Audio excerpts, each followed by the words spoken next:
안녕하세요. 공부하는 의사 손정식입니다. 오늘은 입원 환자의 주요 감염질환 치료에 대해 말씀드리겠습니다. 먼저 요로감염 증례를 보겠습니다.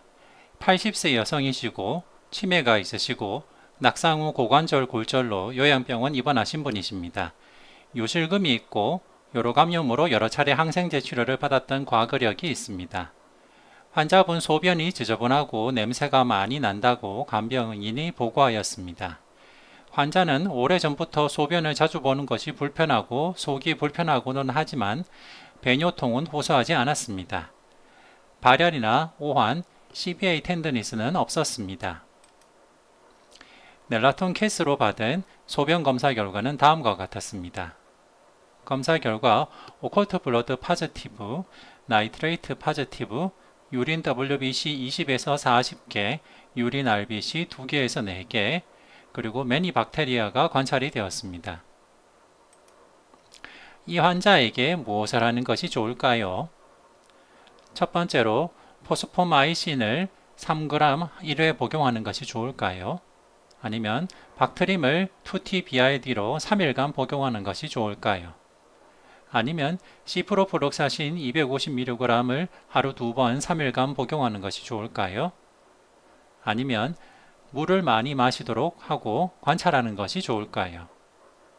한번 생각해 보시면 좋겠습니다. 먼저 무증상 세균뇨에 대해서 생각해 보겠습니다.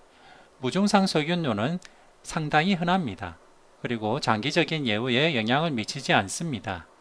무증상 세균뇨 치료가 필요한 경우는 임신 초기나 점막 출혈이 예상되는 비뇨기과 처치를 받기 전 단 2가지 경우밖에 없습니다.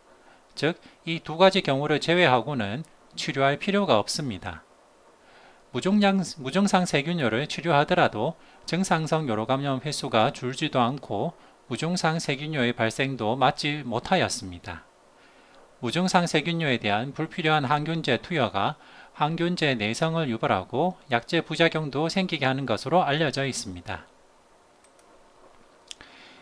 그리고 농뇨가 동반되더라도 무증상 세균뇨가 항균제 치료의 절대적인 적응증은 아닙니다.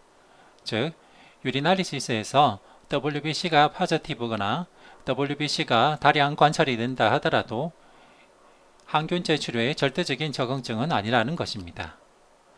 요로감염은 따라서 증상이 없으면 유린 아날리시스나 유린 컬처를 할 필요가 없습니다. 왜냐하면 증상이 없는 상태에서 나온 무증상 세균뇨나 무증상 농뇨는 치료의 적응증이 아니기 때문입니다. 그렇다면 요로감염 증상은 어떤 게 있을까요?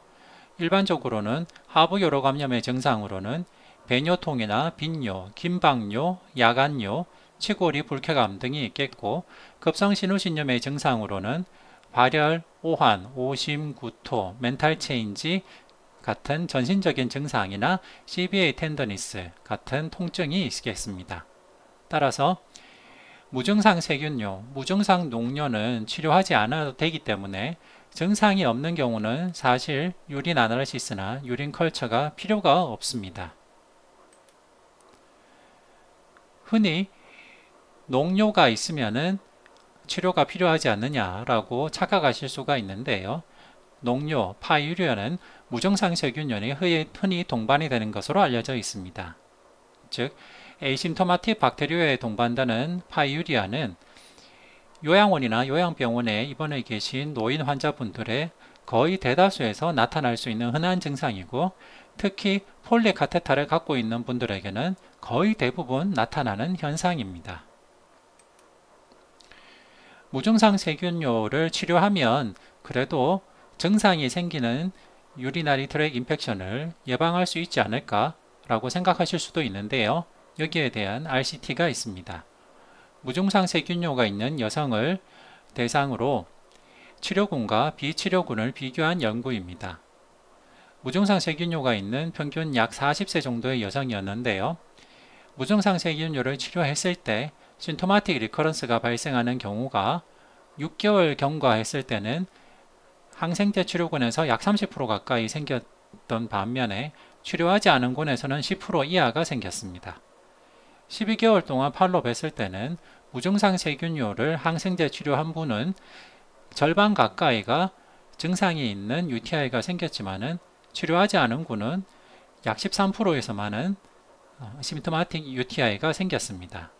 따라서 결론적으로는 무증상 세균요를 치료하면 증상이 있는 세균요 발생을 감소시키는 것이 아니라 도리어 더 많이 생기게 하는 해로운 결과가 나타나게 됩니다. 그렇다면 중년의 여성들을 대상으로 해서 UTI를 예방할 수 있는 방법은 있을까요? 네, 있습니다. 즉, 하루에 1.5리터 미만의 물을 마시는 여성의 경우 물 1.5리터를 추가로 더 마시면 1년 동안의 방감염이 감소했다는 RCT가 있습니다. 기존에 재발성 방감염이 있었고 하루 1.5리터 미만의 물을 마시는 140명의 건강한 여성을 대상으로 한 RCT고요. 12개월 동안 하루에 물 1.5리터를 추가로 마시게 한 군과 대조군을 비교를 하였습니다. 하루에 물 1.5리터를 추가로 마시게 한 군은 12개월 동안 평균 방감염 발생 수가 1.7회였지만 대조군은 3.2회였습니다. 상당히 예방적인 효과가 큰 것을 알 수가 있습니다.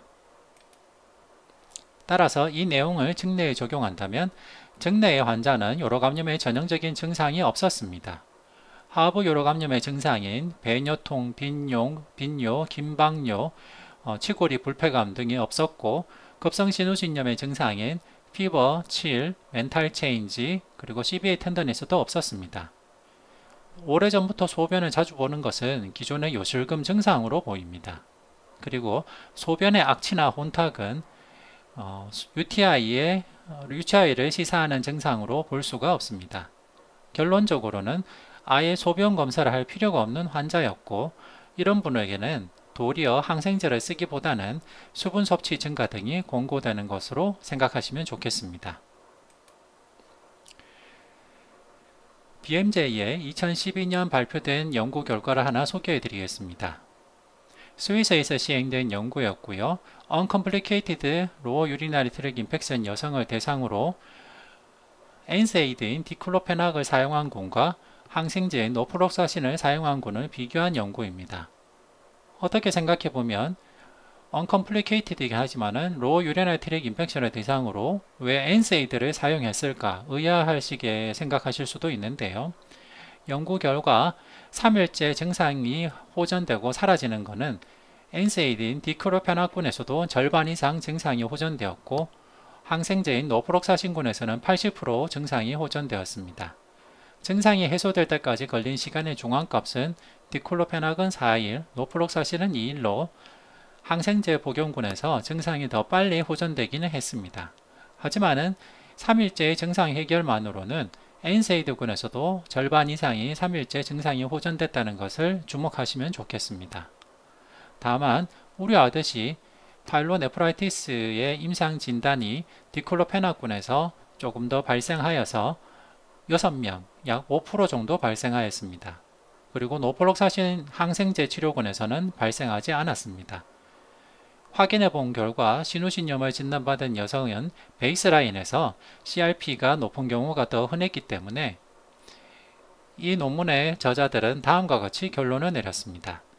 CRP가 10을 넘는 여성은 베이스라인에서 확인해 보고 즉시 항생제 치료를 사용하는 것이 좋겠지만은 CRP가 10을 넘지 않은 여성은 증상 발생 후 최대 3에서 4일 정도는 대증치료, 즉 물을 많이 마시고 엔세이드 정도를 하는 대증치료를 하는 것도 가능하고 그때까지 뚜렷한 호전을 보이지 않는 여성에게는 선택적으로 항생제 치료를 하는 맞춤형 전략도 가능하겠다라는 것을 제시했습니다. 왜 BMJ 2017년 논문에 발표된 이 연구의 저자들은 Uncomplicated UTI에서 엔세이드를 사용할 생각을 했을까요?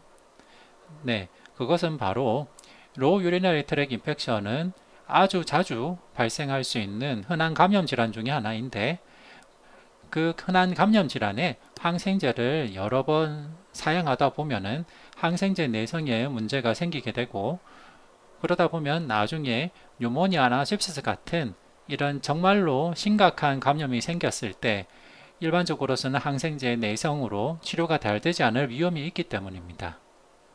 즉, uncomplicated UTI라 하더라도 항생제 치료를 하면 빨리 치료가 되기는 하겠지만은 항생제를 마구 사용해서 내성이 생기는 것을 주의할 필요가 있다는 것입니다. 저도 노인 환자들을 보면서 증상이 없는 에이심토마틱 박테리유리아나 에이심토마틱 파이루리아여서 시프로폴록사신 같은 항생제를 쓰다가 나중에 정작 뉴모니아나 sepsis가 생겼을 때 멀티드러그 레지던트 파소젠에 의한 것으로 치료가 힘들어지는 환자들을 자주 봤었습니다. 따라서 에이심토마틱 박테리유리아, 에이심토마틱 파이루리아 환자를 봤을 때는 항생제 치료를 하면 안 되겠습니다. 그리고 유린 아날리시스도 할 필요가 없겠습니다.